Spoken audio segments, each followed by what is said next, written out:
Thank you so very much for attending this open forum. We're just delighted to have each of you here. And this really is a momentous occasion. I don't know if you know it, but this is only the 17th time since 1851 that the university has been searching for its next president. And at the start of the search, the advisory team came to Rochester, it came to every campus, and asked for input. And that input has really shaped not only the position description, but as I understand it, the process of selection of our sole finalist, Provost Gabel. And now we're back again, and it's time for more input from the university community and the Rochester community and Southeast Minnesota. Provost Gabel has traveled the state, and I understand that drive from Crookston to Duluth was memorable. We are the final stop on this statewide tour, and after this presentation, we do invite you to provide input as well. The interview will take place tomorrow at the Board of Regents in the morning, so the opportunity for input is immediately following this session. If you did not get a card when you came in with the website address for the input, please get one on your way out. So before I introduce our presidential finalist, I just want to explain the format today. After the introduction, then Provost Gabel will make a few remarks, and then we'll open it for questions and answers. And you are being invited to write your question on a 3x5 card. Those are going around. Does anybody still need one? Becca, Kelsey have cards. If you need a card, please write your question on that card. That'll go to Matt Kramer and then to me to ask. I'm not sure that we'll get through all of them, but we will do our very best to get to your questions. And Provost Gabel, I'd like to introduce you to your audience before I introduce you to them. So this audience includes students, faculty, and staff. And as it's occurring on the day just after classes have ended, I think it's remarkable to have faculty in the room. So faculty, if you could just wave so you know you've got the faculty in the room. And we have many staff members from the UMR community who are also in the room, if you could wave. And we have community members, leaders, elected officials, and contributors, founders from many decades working to bring a campus to this community. And if you could all wave, founders and community leaders. All right, thank you. So this is your audience, and an audience, forum audience. This is Provost Gabel. Let me tell you about her. It's my pleasure to introduce her. She is currently the Executive Vice President for Academic Affairs and Provost at the University of South Carolina. That's a position that she's held since 2015. She was previously the Dean of the University of Missouri's Trulaske College of Business, and I understand they're a colleague of one of our own faculty members, Jake Wright. Now, prior to that, she held faculty and administrative positions at Florida State University and Georgia State University. It sounds like you were hot. August is not pretty. Yeah. But she did earn her bachelor's degree in philosophy from Haverford College in Pennsylvania and her JD from the University of Georgia. She and her husband, Gary, have 3 children, a daughter who lives and works in Seattle, a son who is a junior in college, and another son who is a junior in high school. We are so very glad you can be with us. Please help me welcome Provost Gabel. Thank you. Work the stairs. Thank you. Thank you. I'm just going to sit down to do this, if that's okay, and try to make it look like I know how to handle all these wires at the same time. So thank you all so much for being here. It is, as you might imagine, incredibly fulfilling to have the opportunity to tour the entire state in the way that the team has made available. And before I get into my remarks, I just have to give a few words of thanks. Of course, I have to thank the Board of Regents and everyone who served on the search committee and all of you who provided input during the listening sessions or online. What happens as a result of that kind of engagement is that someone like me can really understand quite a bit of nuance, not as much as I can from being with you today, but quite a bit of nuance about the position and about the opportunity and about the state and how we fulfill our statewide mission and how we do so in a community-based philosophy and mentality. And that is what made the position so attractive to me. So I'm very grateful to everyone who participated in getting us to this moment. I also, of course, want to thank the Chancellor and all of the staff here at UMR. I know it's a bit of a thing, if you will, for us to roll in and for us to set up a day like this. So if we could give them a round of applause for all of the work that they do. And there's a lot of staff who've been with me for this entire week who make all this happen. Very grateful to them too. But mostly I want to thank all of you for the opportunity to be here today, to visit with you, to learn from you, answer whatever questions you have. I've said a few times over the course of the last week that this is a remarkable university system in its mission when you go from place to place and see the passion that people have in different communities for what the university is able to do for them, and the legacy of a university system that has the longevity that it's had. That's a very fulfilling thing to see.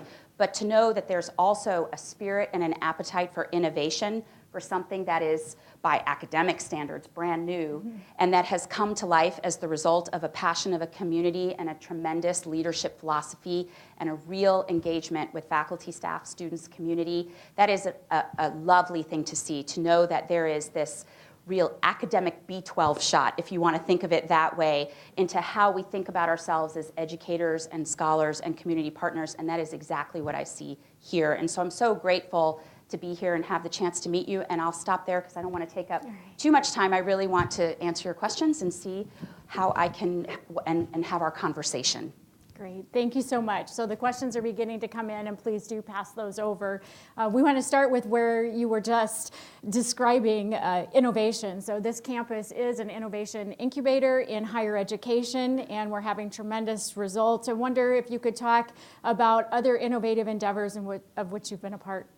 Yes, so I have had what I would consider the luxury, the luck of being a lawyer who worked in a business school. My tenure track has always been in business schools, but then at business schools that were in universities that had multiple disciplines. And so sometimes when you think of entrepreneurship coursework, you think of the business school, and we did have a lot of that coursework flowing through the faculty that I worked with, but I was able to work in environments, really in ecosystems where that coursework was part of a wider context. And that really began for me when I was at the University of Missouri, where the business school partnered with medical school, vet school, ag, engineering, and law in order to create a really three-dimensional approach to a broad definition of translational medicine and the commercialization opportunities associated with that type of discovery. And that was a real aha moment for me as a member of the faculty and as an administrator to see what that could do. And so we started to backfill that with things like student investment funds, where the students were managing a fund like you would take in a finance class, but they also had an angel investing fund where they could invest in startup innovations, discovery, and technology. And because of the type of university, a lot of that was in health sciences innovation. So that was a really nice taste for me. And now bringing that to where I am now, recently through the generous support of an alum of the university, able to establish a campus-wide entrepreneurship and innovation center so that discovery could happen wherever it is. So we have it in what we would consider traditional areas for innovation, but we also have it, the music school has a music entrepreneurship faculty member, and the arts have an arts entrepreneurship faculty member, and they all work together in harmonization meetings through this centralized center so that we're elevating each other, because those of us who've had the pleasure of being around innovators know that it's in that sort of free-form thinking that some of the magic really happens. Good, thank you. We have a question here about diversity. One of the early outcomes of the innovation of this exceptional faculty and staff is that we currently have a highly diverse student body and no achievement gap in a rigorous STEM curriculum. And I'm wondering if you could speak to diversity as a grand challenge in higher ed and talk to us about your philosophy related to diversity, inclusion, equity, access, and so forth. Yeah, so first of all, I congratulate what I know is a team sport in making that happen. That is a statistic that speaks for itself and that implies a all hands on deck leadership philosophy, top down, ground up, sideways, every which way, in order to make sure that the students have every opportunity for success and a really robust sense of belonging, and then you see the results. And I know that that's exactly what this community wanted in the establishment of UMR, so it's an absolute pleasure to hear about it, see it, meet the students, and meet all of you. Not every institution can boast of those kinds of outcomes. It's a journey for those of us in higher education administration, and in the state where I am now, it is a part of the long history, sometimes painful, of the state in order to fulfill the mission of a fully accessible education and full opportunity to be your best self in whatever that means. And so that has required a lot of nimbleness on the part of the entire team at the university, how we're doing recruiting, reframing those conversations so that students, when they're greeted in their high school, understand what the opportunities for higher education really are, but also recognizing with relative recent discovery that recruiting doesn't start in high school. If that's the first conversation a student is having about higher education, it may be too late. And so for a lot of our students, particularly those who are in underserved populations or are potential first-generation students, starting those conversations, now we're down to 6th grade, and we're working with partners to get down into elementary school, with a lot of preliminary data showing that that type of demystification and exposure is much more likely to yield a willingness to embrace the uncertainty of pursuing higher education, even if you're the first in your family to do it.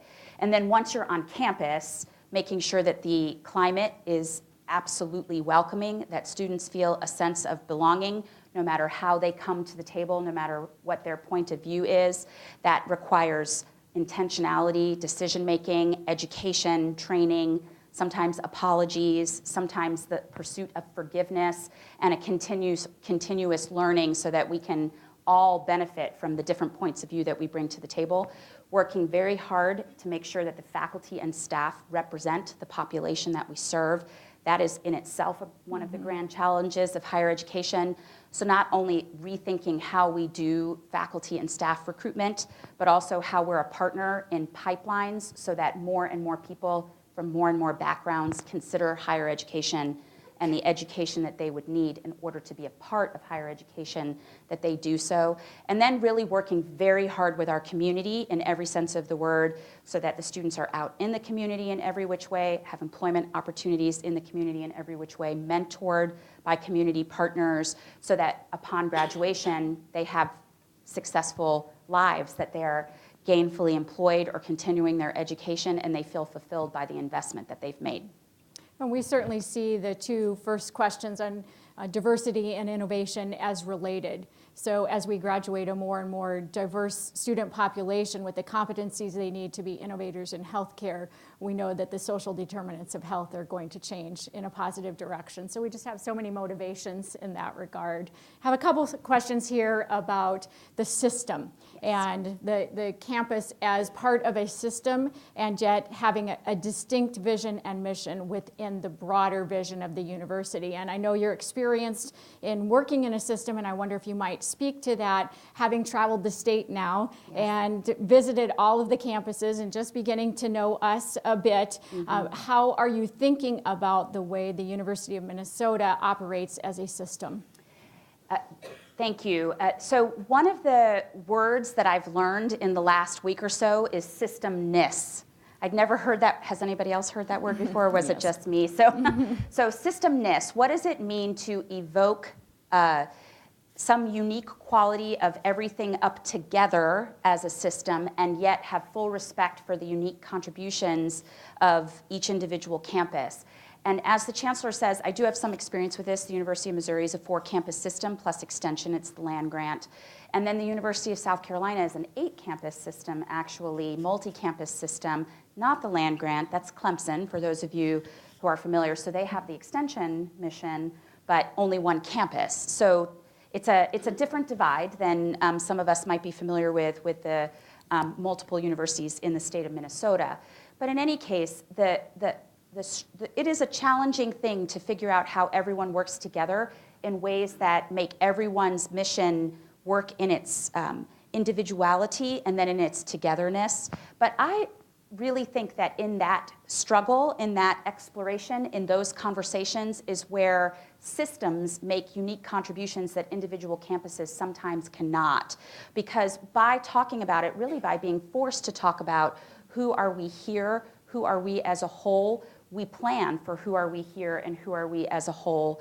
And that's how you can do some somewhat operational things like strategic planning and set goals, which of course is part of it, and how you can really think outside the box about who it is we want to be as a system based on the unique needs of this state as a whole and the communities that we serve on each campus. So when I think about what I see here, that this campus has evolved to very specifically meet what was happening in Rochester in one of the most innovative ways that is now a thought leader in a national conversation about learning innovation in healthcare and otherwise, then you think to yourself, okay, so what would that mean for that community where that campus is that may not have the same needs at all, and in fact we know does not, has its own set of needs, so that a student from anywhere in the state who has these interests can come here, while you also serve the Rochester community. That combination is pretty rare. A lot of university systems, the distinction is in each campus is pretty much based on its geographic location,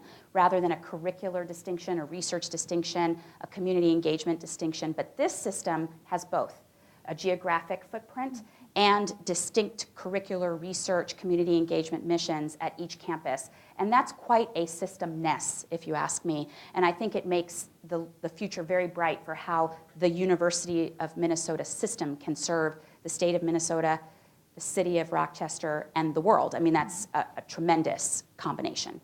Okay, thank you. So you mentioned the distinctiveness of each of the communities in which these campuses are located, and certainly here we're distinct in a number of ways, being collaborative and innovative among them. But also that Mayo Clinic has more than a 100-year history of great interactions with the University of Minnesota, and recently enhanced by our relationship with UMR. So this questioner is asking, can you share your thoughts and experience with major public university working together with nonprofit, private educational and research institutions? Yes, so I have a fair bit of experience with that in different ways, but I'll anchor it in an example in academic medicine and some of the work that I've done there, just to give it a type of experience that would reflect other examples. So the University of South Carolina has 2 medical schools, each with its own hospital partner, and the Columbia campus also has other colleges in the health sciences, 7 total, that have a partnership with the primary hospital partner of the medical school, but also with other hospitals in the area in order to provide not only learning opportunities for the students, but community engagement opportunities for all students, some of whom are studying health sciences and some of whom aren't. And then also, as is probably not a surprise to you, advice for the leadership on campus, who serve to give the campus leadership context both in their unique sector, but also in the community and what it means statewide and very domestically to be partnered with the university. And I serve both as just the recipient of that kind of feedback because of the role that I play, but also then on the boards of both hospitals in different ways. On one hospital, I'm on the practice plan board, and in the other hospital, I'm on an academic advisory council with my counterparts at other universities who are also serving the area.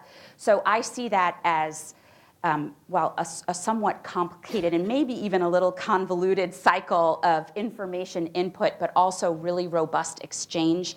So I'm hearing about what's going on, the needs of our partners and how we as educators can fill those needs, research needs and how we can work together as partners on that. Sometimes there's service that is just about volunteerism and community engagement, or service in the context of experiential learning for our students, or research inquiry for our faculty, or both, because of how we do that kind of work. And also just a sense of how we serve where we live. We live there and we want the place to be better. So how that channels through organizations like United Way, where I'm on the board, or that kind of thing, it all fits together. Right, great, thank you. You'll certainly find in Rochester that there is a spirit not only of collaboration, but a sense that collective impact is the approach for systemic challenges. And so these partnerships are just so important to the fabric of who we are at UMR. I can see that already. And I have a question about Rochester and its growth. Rochester is experiencing terrific growth in development, population, adding diverse retail and hospitality. What is your philosophy on how a college engages and participates in a city that is flourishing, growing, and developing? Yes, so what a wonderful opportunity to have a campus in a city that is flourishing, growing, and developing. I mean, what higher education administrator wouldn't be delighted to hear that news? So I think there are a variety of things that the university does that are, I think, rather obvious, primarily in being partners in the development of new talent and providing our graduates who then become employees. I think that's always a cornerstone. As a city or a community grows, you want to make sure you can serve the needs of the industries that are coming into that city. But I think one of the things that has happened because of the very innovative mindset here that sometimes is almost harder to develop on campuses where you have literally centuries of partnership and legacy, is that there's a lot more to what students, faculty, and staff bring than just new employees. That's the cornerstone. But when you layer that around with the idea of true partnership, service engagement, shared research projects, how people flow in and out of the classroom, how the faculty and staff are then on community boards, how all of you advise the chancellor, that way in which that becomes synergistic then allows the university to be a real development partner, economically and otherwise, become a partner in the culture of the place, become a partner in who you're able to attract to the place. And so that kind of partnership done well, I think, is one of the main advantages of having a university in a flourishing, developing community, city, or otherwise. Great. We have a distinctively UMR question. Okay. It's in pink too, so you know who you are. Tell us about a transformative experience you had as a learner and why it was a significant experience for you. Wow. I've had a lot of them. I mean, are you all going through your own inventory as you hear that question? All right. Okay, I have an answer for that, and I appreciate that you all gave me 30 seconds to think of it.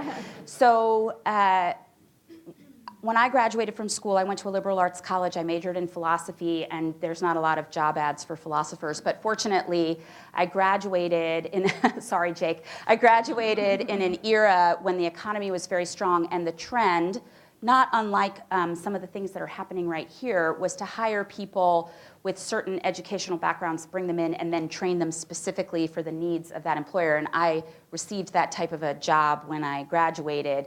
And so I ended up going into basically a division of finance, which was wholly unexpected. And I liked it fine, but I had this sense of not too long into it that it probably wasn't going to be what I would do for the rest of my life, and started thinking about what might come next. And what I observed was whenever anything interesting happened, it went to the lawyers. Are there lawyers in the room? A few. Yes, no one's willing to admit it. What's wrong with that? So I am a lawyer by training, and I did practice law for a few years. And so I went to law school to learn how to practice the area of law that was related to the work that I was doing immediately after graduation, a very technical, transactional area that I thought was really interesting when I started. And then I took a class on advocacy. And that is sort of the intro class if you're trying to figure out whether you want to be a litigator and go to court. And it was a complete pivot for me to think about transactional counsel will help you set something up, and litigators help you fix something after it falls apart, hopefully. Not that you hope it falls apart, you hope you fix it. And that was an absolute change in everything I thought I wanted to do with my life in terms of how I spent my day, how I was combining my career aspirations with a sense of service and give back, and also in my own assessment of my talents. You know, this professor showed me what I could be good at in a way that I didn't know. And that is, of course, one of the, now that I've had the complete gift of being on the faculty, there are very few things more fulfilling than showing a student how good they are in ways that they may not have even realized. And I know that happens a lot here. So that happened to me. And then I was a litigator for a few years, and then here I am now. So interpret that as you will. But in that moment, it was one of the biggest aha moments I ever had, and it was by virtue of a class. Wonderful. Mm-hmm. And we thank that teacher. Me too. The value of higher education is being questioned nationally, and I wonder how you respond to that questioning, how you shift the narrative, what it is you're thinking about the value of higher ed and our communication of that value. Yes, so in the work that I do now and over the course of the last few days here, that question has come up several times because it is, for those of us who work in higher education, or for the students in the room, or for those of you in the community who work so hard to make UMR happen, I think we all say, how can you even, ask that question? It's sort of well, I mean, I'm devoting my entire life to this. Obviously, I think it has value. And that is really, in many ways, the answer, because what has happened is higher education had these tremendous results literally for centuries in some cases, and those results spoke for themselves, and we believed in how those results spoke for themselves, and we didn't develop a culture of advocacy for what we do. We didn't develop methods or systems for describing to people who don't devote their entire lives to it, but maybe come into it as a student and leave, or come into it as a community partner and then go home for the day, go back to their office. And so when people say, what is important about what you do, it's not like we have what we would call an elevator speech ready to go to explain that. And we find ourselves somewhat surprised by the question in many cases. And so I think what's become incumbent upon us, and what we've started to get better at, and in some cases really get pretty good at, is thinking about all of the ways in which higher education has legacy and impact. So I'll start with the answer that I gave earlier in terms of what we do for students, not just in their employability and their ability to find that first job, but in their preparation for a life well lived, in their preparation for fulfillment, in their preparation to be the type of people who become the community partners that you are, that drive something like this into what it is. But then you also think about things like economic development, what the investment in the university, either the local campus or the system as a whole, yields, the research dollars that flow in, the innovations that become commercializable, the number of people who work here, the number of people who are able to have a higher earning potential because of the time they spend here. I think those are very important things to say. And the number of companies who are willing to come here because of the relationship that they're able to develop with the university are very important things to say, for us to measure, for us to be able to describe.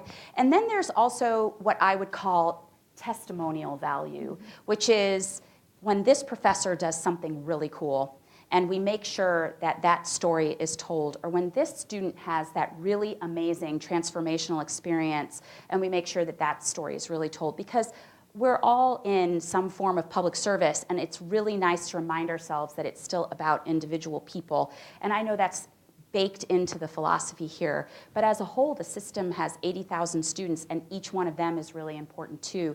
Thousands of faculty and staff who are having transformational experiences on a regular basis because of what we do. And those moments, I think, are worth capturing too. Good, thank you. I ask this next anonymous question on behalf of our outgoing mayor, because I'm just really sure that he wrote this. Rochester has been privileged to have the U of M marching band here in Rochester every other year for 16, did I bust you? Okay. for 16 concerts over 30 years. What's your view of marching bands, the pride of Minnesota, and their value to the University of Minnesota system? There's a right answer here. Yes. All right, so I played the clarinet in the Dunwoody High School marching band. So I love a good marching band, and very few things get my blood pumping like a good drum line. That's one of my favorite things to hear. And there is a visiting marching band from another institution that I won't name staying at my hotel who was practicing last night, and I may have been the only person who appreciated that, but I did enjoy it very much. I love the marching band, and I think that, and I also love music, and I love what music can do for a community and how it brings people together. And of course, what's so fun about the marching band is being reminded that they're students and how that music fires us up and reminds us it reignites our passion for the institution, and it creates a sense of community around that institution. So totally agree. Great. Yes. And I have a few questions from faculty, particularly faculty who are pre-tenure.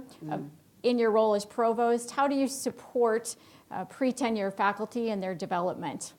Yes, so I think all of us who are tenured members of the faculty think of those first few years with an adrenaline rush and a racing heart, and remember distinctly how that feels to be on the journey towards tenure.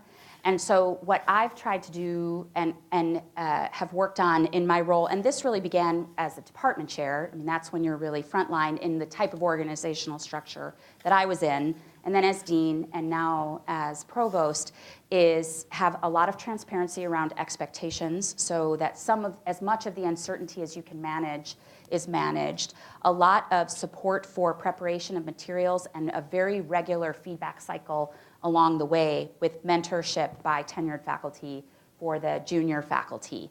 And as a result, we have a very high, what we would call conversion rate. That makes it sound so transactional when it's so fundamentally not. Very, very rare for a faculty member at the University of South Carolina who gets to that position not granted tenure. I don't know that that completely eradicates the stress of it. It is a uniquely stressful process, a multi-year job interview, and even just a 1-week job interview feels a very long time. So the idea of it is it requires patience and earnestness, but what we can control in terms of information and feedback, that's the part that we really try to invest in. And in that same direction at UMR, we have a unique approach to faculty roles. And so another faculty role is a student-based faculty, wholly committed to teaching, to our Just Ask Center, which you walked by very quickly, yes. Passionate about student success, and that role is one of importance here at the university. And so as you think about faculty roles and faculty professional development, I wonder what experiences you may have had with the full span of types of faculty.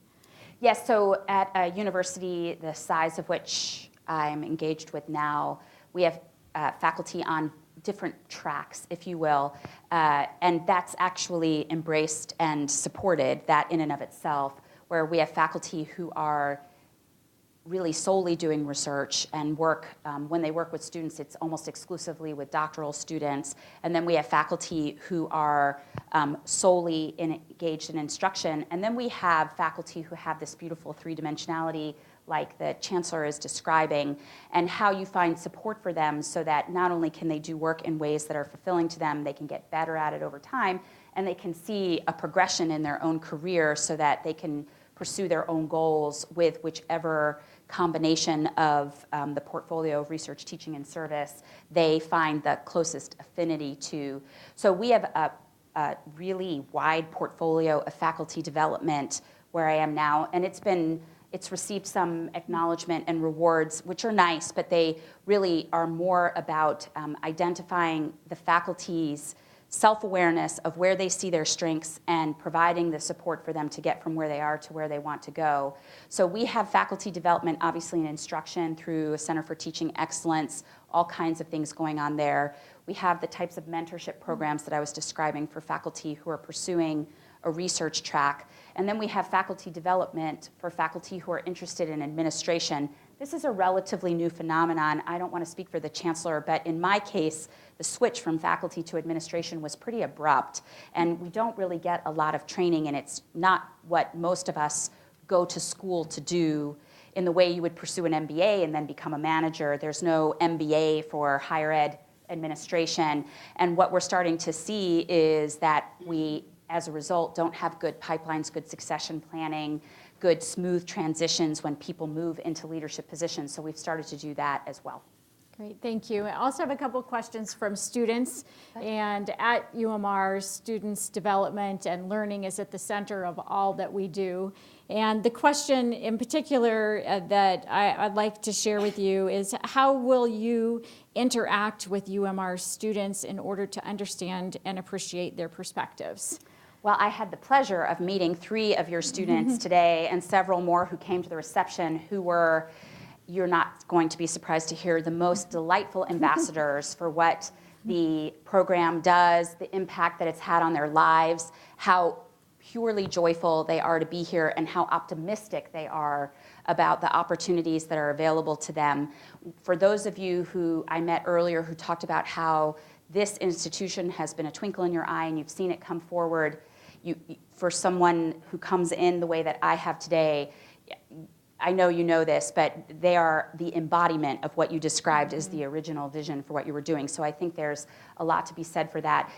I think those of us who are in higher education administration would almost exclusively say that the thing we miss the most is being in the classroom, because 1, it's fun to teach, and 2, it gives you that real hands-on day-to-day engagement with students. And so when your work takes you out of the classroom, you really have to be purposeful. It can be very tempting to stay in your office and talk to your colleagues that are sitting in physical proximity and not see students at all. So what I do is I schedule things that it doesn't have as much of an organic quality as it did when I was teaching, but where I'm meeting with student organizations, I'm working with student government leadership, I'm guest lecturing in classrooms, I'm doing move-in day, move-out day, the pre-graduation celebrations, some of the post-graduation things. I haven't done this in the last couple of years, but I continued to take students on international trips, big part of my own career for years, and would love to do that again. That's an incredibly transformational experience as well. And one of the ones that went into my inventory when you asked that question earlier. So the difference now is that I have to schedule it, except for the happy walking across campus moments, which are always great. But I do schedule it so that I don't lose touch with what we're really about. Good.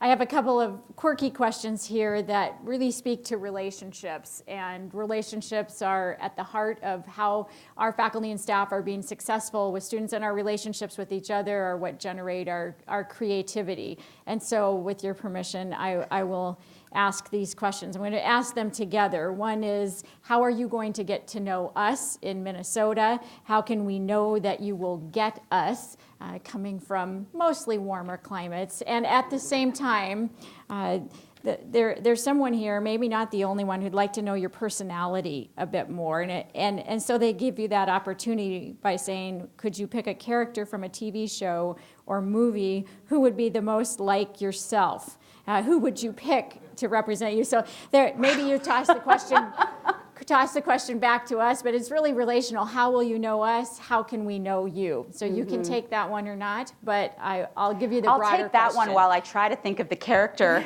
That was hard. The character that popped in my head when you said that was Sherlock Holmes, but I'm not exactly sure why. That's such a strange sort of subconscious connection. But anyway, back to the beginning question.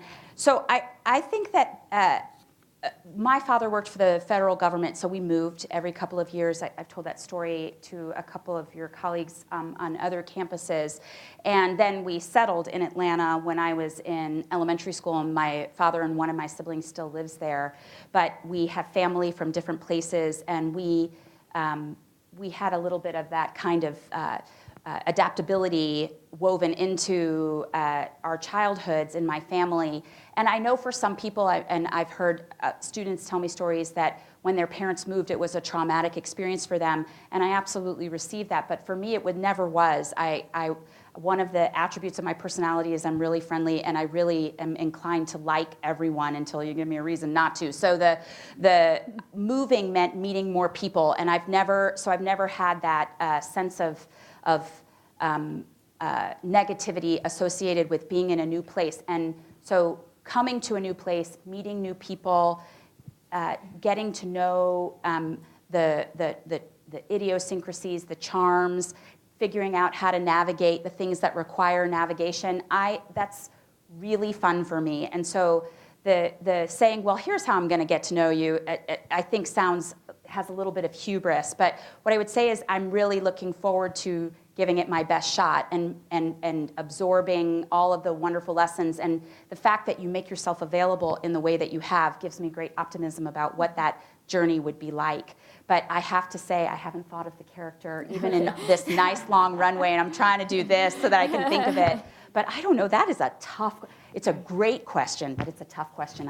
I'll just say Sherlock Holmes with no explanation as to why. How about that? All right. Thank you for giving that a shot. We appreciate it.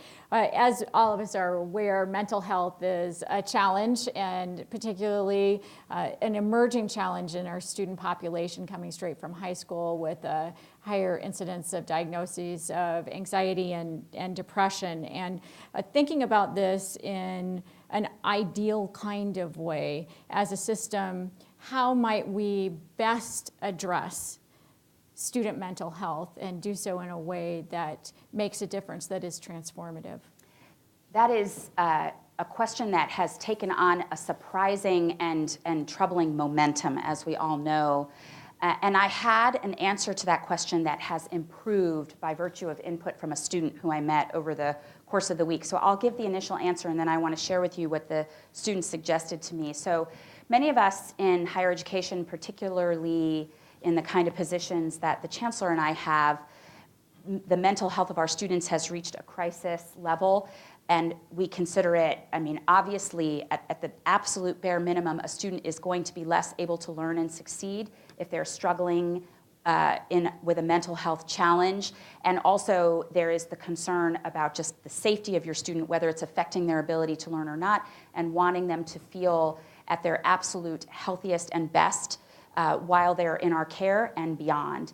And so, where I am, that has been approached as a crisis, and so we've deployed like it was a crisis. And I mean, there are clinicians in the room, you know what I mean. We've hired more people, we've leveraged technology to create better access, we've changed literally the physical layout of the counseling center so that the pipeline into care is faster, more efficient, more welcoming. We've started to leverage partnerships with vendors so that we could do 24/7 support, different types of crisis hotlines. Those are very strong responses, but they are reactive.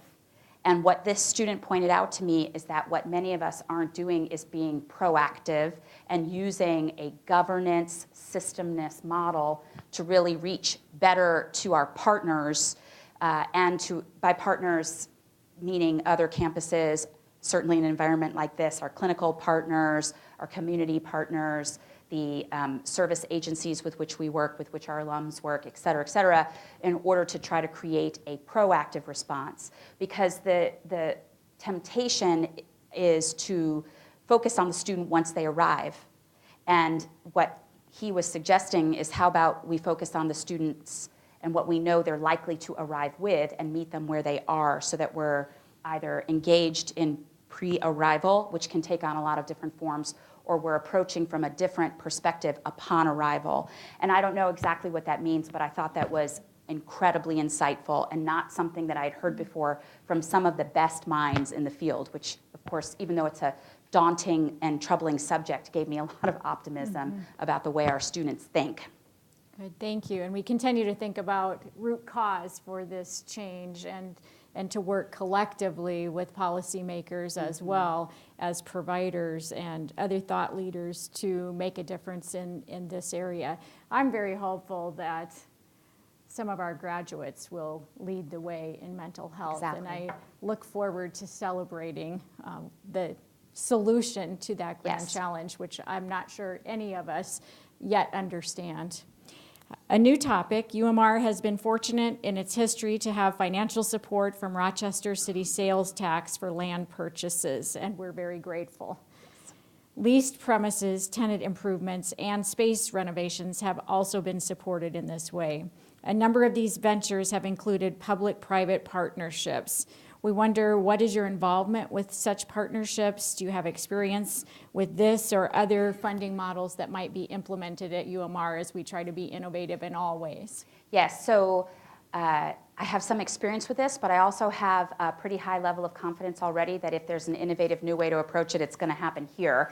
But I'll tell you what I've experienced so far, just to give a context to why I feel that I can make an educated guess about the fact that this approach would probably be outside the box here. So at the institution where I am now, there is what I would consider what has started to rapidly become classic P3s or public-private partnerships, mostly in housing, in student housing, and then most recently in food service, and starting to be in some of the outsourcing of non-core mission activities of the institution so that we could do so in more economically efficient ways. And so where we are just now creeping towards with public-private partnership is discussion about curricula and what that might mean. And faculty have very mixed feelings about that conversation, and legitimately so. They will be the benchmarks and frankly gatekeepers on that conversation. But the way in which we are using information and what that means in terms of course content, development of syllabi, programs of study is a whole new model. In a way, we've already been doing this, particularly in the health sciences, where students can't become graduates eligible for licensure if they haven't been in the field, which is almost always by definition a type of public-private partnership if you think about how that actually works. So in some fields, we've been doing this all along, but in some fields, we've done this not at all. And the question is how translatable it is into some of the fields that would traditionally be absolutely purely within the academy. Great, thank you. I think we have time for a couple more questions. All right, good. Could you describe how your past experience could help the University of Minnesota bridge the rural-urban divide that exists in Minnesota? I think that one of the challenges that a lot of universities have had, including this university system and all of its campuses, is in meeting students where they are when they come from so many different places, literally, geographically, or experientially and by virtue of their backgrounds. And one of those unique perspectives is the unique experiences of the rural student who is leaving home, leaving the sense of community, leaving the obligations to family, which you know they played within the family itself, within the household itself, and being away from that in order to pursue an education, often also being first gen, not always, but we make sometimes a sweeping generalization about a first generation mindset that does not apply uniformly depending on who your family is or why you are the first in your family to come to a higher education institution. And so I think what we've become better at in general, and I know that this campus in particular and the system as a whole has made real investments in, is understanding our students where they are, which is a phrase I've used before, and what it is they bring to the table from their experience, but also how their experience creates learning needs, different types of support, different types of stress, different types of perspective that also feeds and informs a classroom discussion or curricular development, research questions, opportunities for engagement with the faculty, but that you have to be purposeful and intentional about hearing those perspectives and hearing what the students are saying, including them in the conversation, so that you don't just kind of echo chamber first gen or students and not remember that the students are unique in what they bring to the table. Great, thank you. I have one more question, but before I ask this final question, I want to thank you all for these questions and for being here.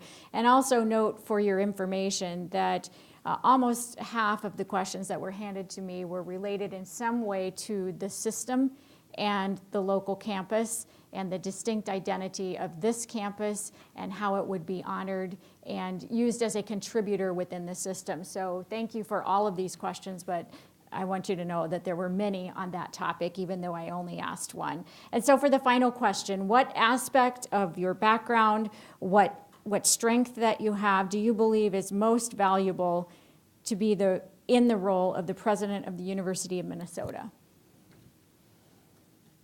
That's a good one. Oh, one more. I'm going to say something that's going to sound a little self-serving, not surprisingly, but if you'll indulge me, I think it's because I really, really want to. But let me tell you why. Because when I made the transition out of the practice of law and became a member of the faculty, and then from that point did sort of the traditional junior faculty up through to where I am now, I had what I think many of us faculty feel, but I had it in a way that the conversion from one career path to another sometimes provides, which is a full awareness of my luck in being a part of higher education and having made this transition that I never planned for, and being so grateful for the fact that this was the direction that my professional life took, and then what that did to my life as a whole. And so I've been building these experiences that have shown me the tremendous pleasure of being in the classroom, the way in which research can make a contribution, how those fit together, what the institution can do for its community, what the institution can do for its state, what that does for the world, and how that means that in the fulfillment of the mission, particularly land-grant missions, you create a true sense of elevation. And when you are along the journey that I've been on professionally, you hope that where it takes you is to a place where all of those things come together, where there's a real sense of commitment to your learners in all of their unique ways, that there is support for the faculty in what they want to do in all of their unique ways, that you're making really localized contributions, but that fit together in a way that makes sense for the state as a whole, and you have global impact, in addition to being in a place where your elected officials care about education at the core and not just in response to a question, that it's part of why they want to work on behalf of the state.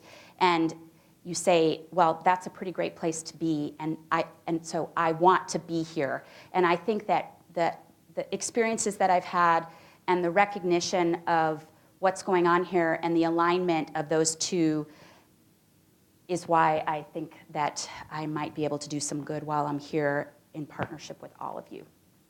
Thank you. And that alignment with what students here perceive and what faculty and staff here perceive, that we wish to make a difference in the world, and that we see education as a primary means to do that.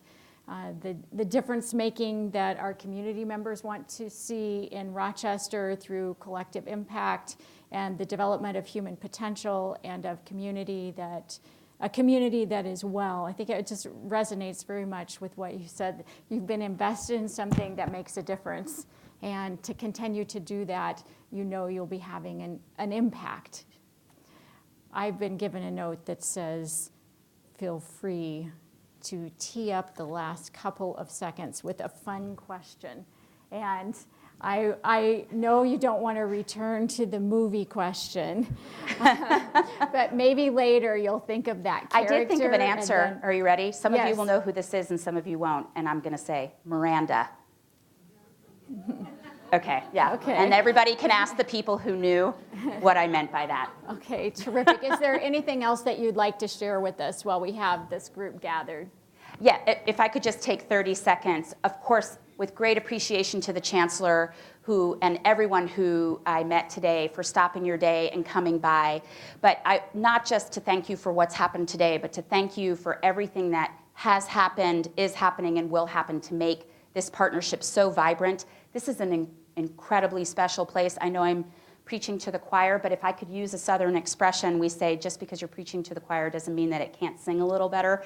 And that's what I see here today. And I just want you to know that in my first visit ever to Rochester, it just comes up off your skin how invested everyone is in the success and sustainability of this really unique, innovative model. So I'm really grateful that I had a chance to spend time with you today and that you were willing to stop your day to do so. So thank you all very, very much for the time and introduction. Thank you.